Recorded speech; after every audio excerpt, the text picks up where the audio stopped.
ओम श्री गणेशाय नमः। श्री गुरुभ्यो नमः। या कुंदेन्दु तुषार हारधवला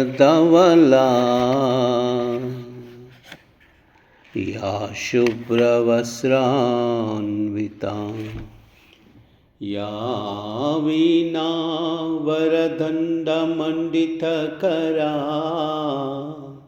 या श्वेत पद्मासना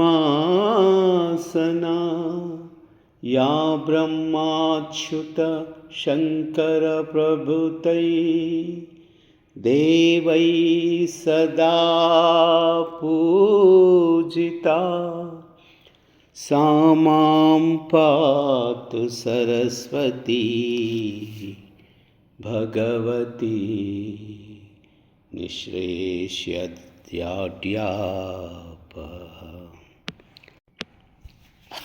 श्री सरस्वती द्वादश नाम स्तोत्रम्। सरस्वती त्वयं दृष्ट्वा वीणा पुस्तकधारिणी हंसवाहन समायुक्ता विद्यादानकरी मम।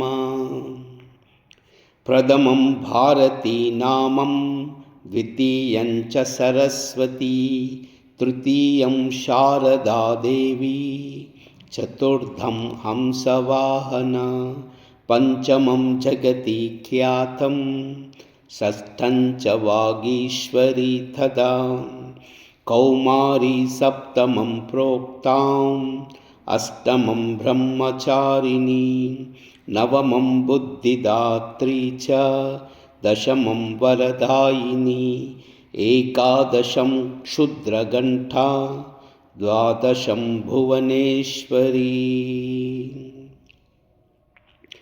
ब्राह्मी द्वादश नामानि त्रिसन्धं यः पठेन्नरः सर्वसिद्धिकरीं तस्या प्रसन्ना परमेश्वरी सा मे वसतु जिह्वाग्रे ब्रह्मरूपा सरस्वती।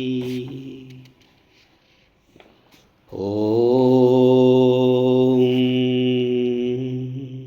प्रथमं भारती नामं द्वितीयं च सरस्वती तृतीयं शारदा देवी चतुर्थं हंसवाहन पंचमं जगति ख्यातं षष्ठं च वागीश्वरी तथा कौमारी सप्तमं प्रोक्ताम् अष्टमं ब्रह्मचारिणी नवमं बुद्धिदात्री च दशमं वरदायिनी एकादशं क्षुद्रघण्टा द्वादशं भुवनेश्वरी।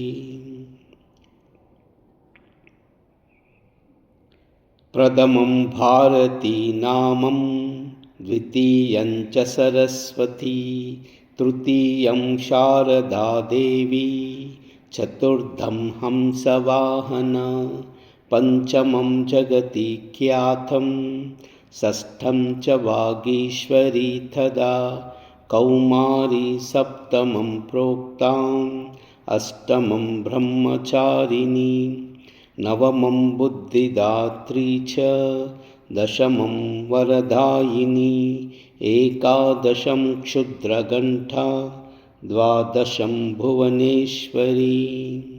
ब्राह्मी द्वादश नामानि त्रिसन्ध्यं यः पठेन्नरः सर्वसिद्धिकरीं तस्या प्रसन्ना परमेश्वरी सा मे वसतु जिह्वाग्रे ब्रह्मरूपा सरस्वती। ॐ